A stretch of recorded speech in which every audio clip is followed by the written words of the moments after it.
Hi, so welcome to the axe texturing section in Substance Painter. Before we jump into Substance, there's a few things we've got to do, well you've got to do because I've already done them.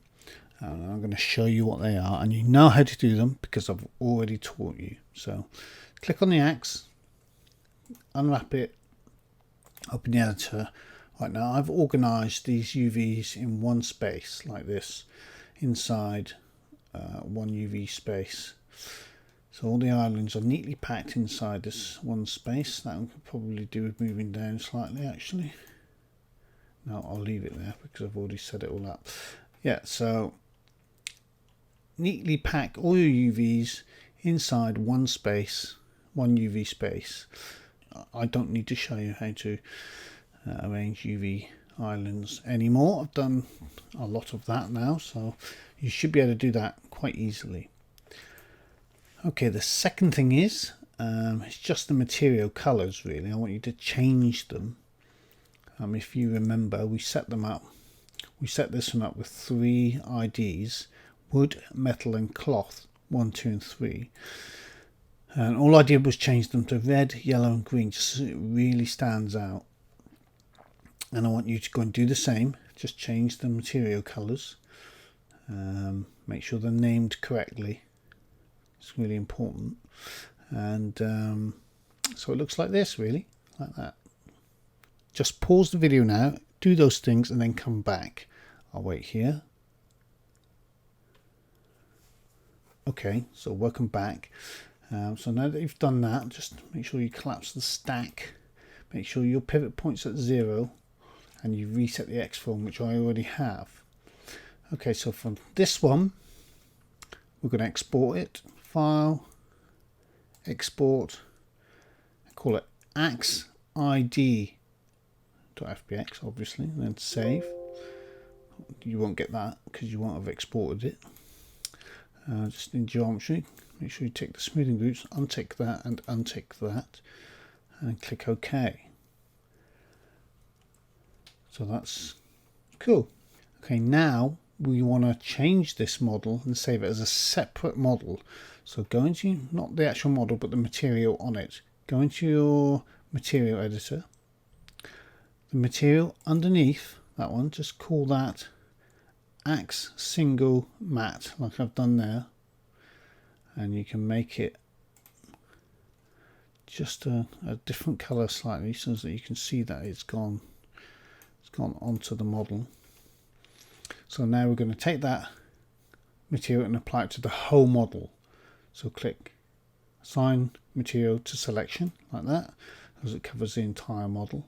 And this is the bit you've got to be careful at. Make sure you save as here and then just call this HDAxe. This is a separate model, so save over, save HDAxe, not HDAxeID. Make sure you don't save over that one, just save it as HDAxe. Click save. Again, you won't get that. Now we're going to export this one. Export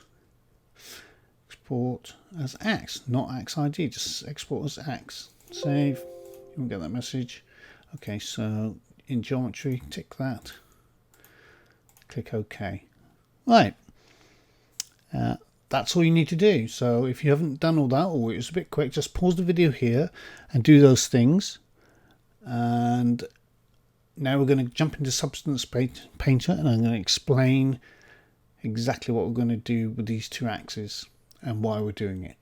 I'll see you there. Pause now and I'll see you in Substance. Okay, so welcome to Substance Painter. The first thing we're going to do is import our axe file. So Unity 5, make sure these are all set correctly. Select just the axe here, not the axeid one, just the axe. Click open, click OK, and here you should see your axe, which is cool.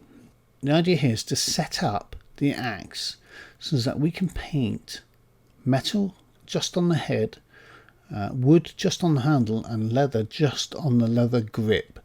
And we don't want, we want to mask it out basically, so we can do it really easily without the other bits getting in the way. Painting on a portion of a model inside Substance can get a bit fiddly, and luckily Substance has a feature that lets us mask elements of it out, so we don't actually paint on the wrong components.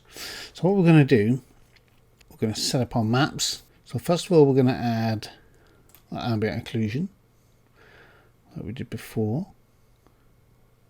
So that's here, like that. Leave everything else as it is. Now if you come down to bake textures and click on that, we're now going to bake our textures just as we did before, but this time we're going to leave ID selected like this. So we're now going to tell Substance to load in our Axe ID and use the information from that model and to apply information to this model.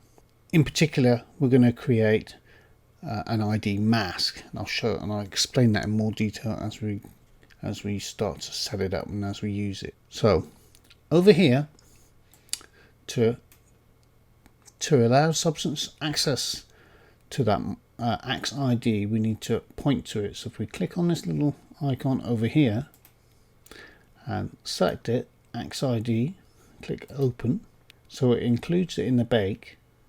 So if you move that slide along, you'll see Axe ID FBX. If you click on ID and color source, you go to Mesh ID, select that, and that's it. Everything else you just leave as is. Output size 2048, that's the same as over here, same setting.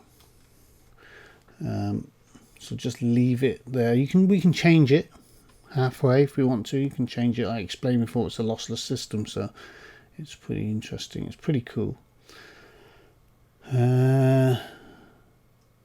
Yes, okay, so all you do now is click on the Bake Axe Single Matte Textures.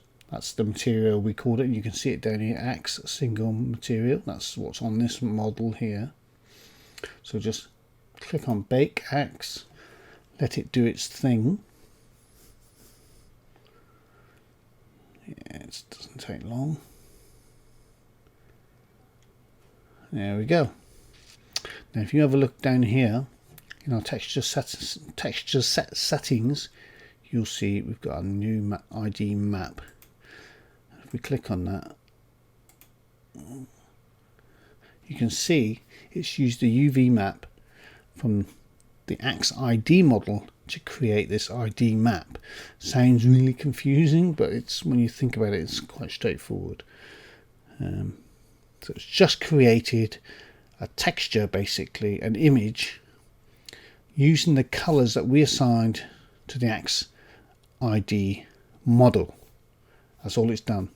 And now we're going to use that image to separate our components in this model here. Right, so to do that, first of all, delete this layer up in your layers. Delete that one, don't need that. And we're going to create 3 folders. Click on the add a folder like this and call that Metal Head. Click this second folder and we're going to call that Wooden Handle. Click on the add folder again and we're going to call that Leather Strap, like that. Okay, so now let's start with the Metal Head. Click on the Metal Head folder. We're going to add a black mask to that folder, like so. And what this mask will do is anything within this folder will be masked by this black mask that we've put on the folder layer, and you'll see how that works in a second. So let's with the mask selected, click on this little button up here, add effect, come down to add color selection, and you'll get this color selection here. And down here in your properties window, you'll see pick color. So click that and you'll suddenly see it appear on here. So we've got metalhead, and that's green because it's getting that from the map ID over here that we brought in using our other model. So click on the green like that, and if you look at this over here, you'll see it's created a mask just for that area, and I can demonstrate that now. So if we add a fill layer, see, it's appeared above it, but we need to put it into that folder. So we drop it in, and it will drop it in below or inside that folder. So if I can collapse that folder like this, and it will collapse that window, it will collapse that folder. If I change this color, sorry, down here, you can see it's just red. It's the only part of the model that turns red, which is awesome. Okay, so let's do the wooden handle. Right click on the wooden handle, add a black mask, click on the mask, make sure it's selected, and you can see it's selected with the blue box. Go up and select add effect, come down to add color selection. Down in the properties for that color selection, you know, if I tick off that, it disappears, so you need to have color selection selected.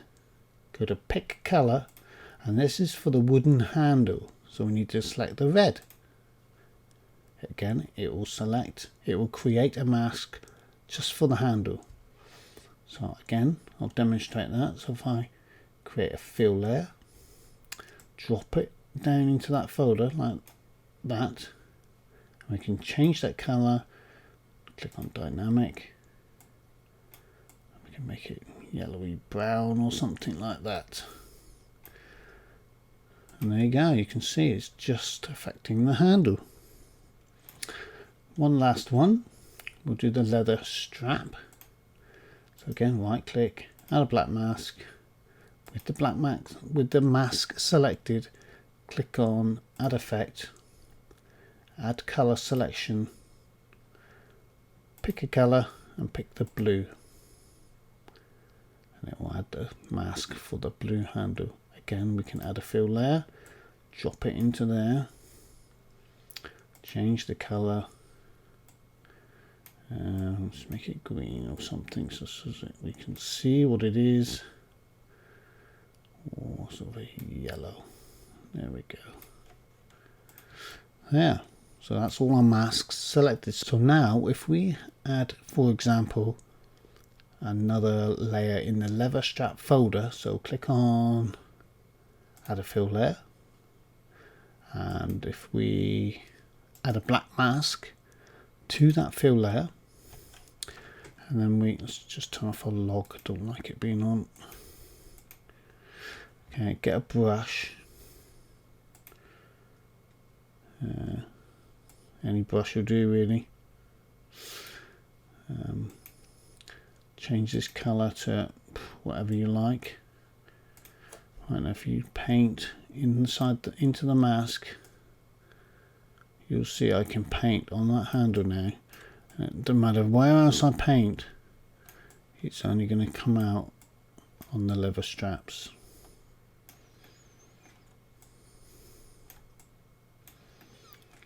Which is awesome. And that will happen. Let's do the metal head as well. So down here, if we add a fill layer, create a mask for that fill layer. Again, you can minimize these folders because they do get quite it does get quite congested up there, you know, so keep them minimized. And you know, if you're just working on the head, just open up the head like this, and then it's quite simple to keep your head around. Okay, so now let's add a different color onto our metal head. So if I paint anywhere, it doesn't do anything. If I come down here, just paint on there, it works fantastically.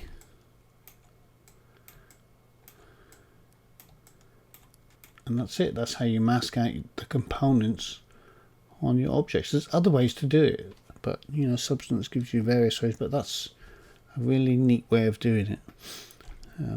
So in the next lecture, we're going to paint our axe and make it look really stunning. So I'll see you in the next lecture.